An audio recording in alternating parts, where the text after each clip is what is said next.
NTA को अब national testing agency नहीं बल्कि नॉन ट्रस्टेबल एजेंसी कहना चाहिए, क्योंकि ये कोई पहला मौका नहीं कि इनके एग्जाम पर सवाल उठे हों। ये पहली बार नहीं कि इनके पेपर लीक हुए हों, और ये भी पहली बार नहीं कि लाखों स्टूडेंट्स के ख्वाब को चंद नोटों के एवज बाजार में बेच दिया जाए। सवाल ये है कि आखिर हर बार एनटीए का पेपर लीक कैसे हो जाता है? क्या हर बार कोई बाहर वाला आकर सिस्टम तोड़ देता है, या फिर हकीकत वही जो आम अकल कहती है कि घर की चोरी में घर वालों का हाथ ज्यादा होता है ना कि बाहर वालों का? जो चीज अंदर रखी हो उसकी जगह, उसकी हिफाजत, उसकी नकलो हरकत पर बाहर वालों से ज्यादा अंदर वालों को मालूम होता है। फिर आखिर ये कैसे मान लिया जाए कितने बड़े एग्जाम के पेपर बार बार लीक हों और एनटीए को खबर तक ना हो? 22 लाख स्टूडेंट्स की मेहनत, उनकी नींदें, उनके माँ बाप की उम्मीदें, सब की सब चंद लोगों ने पैसों के तराजू में तोल दी। किसी ने 22 लाख में, किसी ने 15 लाख में, किसी ने 12 लाख में फ्यूचर खरीद लिया, और जो गरीब बच्चा रातों को मेहनत करके पढ़ता रहा वो सिर्फ और सिर्फ तमाशा देखता रह गया। ये है हमारी नेशनल टेस्टिंग एजेंसी का खुलासा। सबसे ज्यादा शर्मनाक बात यह है कि टेलीग्राम भर चुका था, सोशल मीडिया चीख रहा था, बच्चे सबूत दे रहे थे, लेकिन एनटीए को फिर भी कुछ नजर नहीं आया। वाह, ऐसी अजीम एजेंसी जो मुल्क का सबसे बड़ा एग्जाम कंडक्ट तो करा सकती है मगर अपने ही पेपर लीक की खबर नहीं रख सकती। और ऊपर से फिर ये ट्वीट आता है कि ये कोई आपका स्कूल टेस्ट नहीं है। जी हां, बिल्कुल आपने सही कहा, ये हमारा कोई स्कूल टेस्ट नहीं है। हमारे स्कूल टेस्ट कभी लीक नहीं होते थे। हमारे स्कूल टेस्ट तभी मालूम चलता था कि एग्जाम में क्या आया, पेपर में क्या आया, जब हम वो टेस्ट देखते थे। लेकिन यहां एनटीए का पेपर देने से पहले ही सब कुछ पता चल जाता है कि सवाल में क्या आया है, क्या नहीं आया है। खान सर ने सही कहा है कि हमारे देश में 10 रुपए का डायपर लीक नहीं हो सकता, लेकिन एनटीए का पेपर लीक जरूर होगा।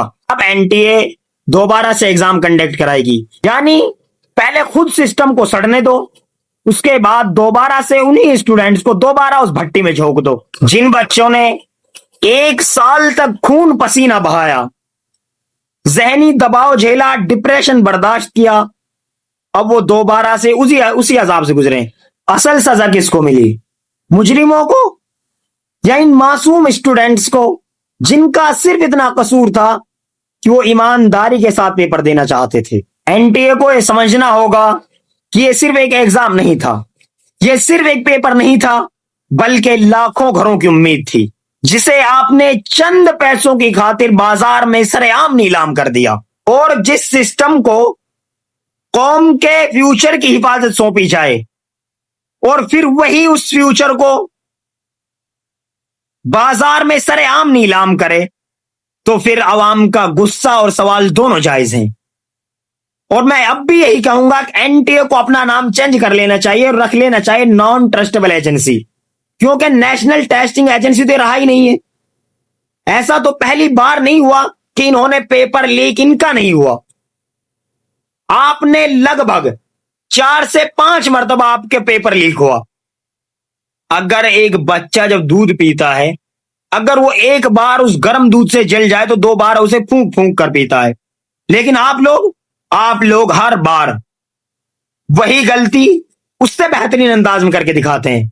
हम स्टूडेंट हैं, कम से कम हमारे फीलिंग्स को समझें कि हम रात भर जागकर मेहनत करते हैं, उसके बाद आपका सिस्टम इतना ज्यादा खराब है कि जो बिला वजह के हमसे पैसे खर्च करवाता है। सबसे पहले फॉर्म भराई करवाते हैं, उसके बाद हमारा सेंटर इतनी दूर दे दिया जाता है कि जहां हमारे लिए सुबह सुबह पहुंचना मुश्किल ही नहीं, नामुमकिन हो रहता है। और फिर ऊपर से हम किसी तरह सेंटर पहुंच भी जाते हैं, एग्जाम भी हम जाकर देते हैं, लेकिन फिर उसके बाद जब हमें यह खबर मिलती है कि पेपर लीक हो गया, तो हम पर और हमारे घर वालों पर क्या गुजरेगी? एनटीए को ये समझना होगा कि ये सिर्फ एक पेपर नहीं था, बल्कि लाखों घरों की उम्मीद थी। एक कौम को सिर्फ और सिर्फ तालीम याफ्ता लोग ही बचा सकते हैं, लेकिन एनटीए ने तो सारे जाहिल भर रखे हैं अपने अंदर।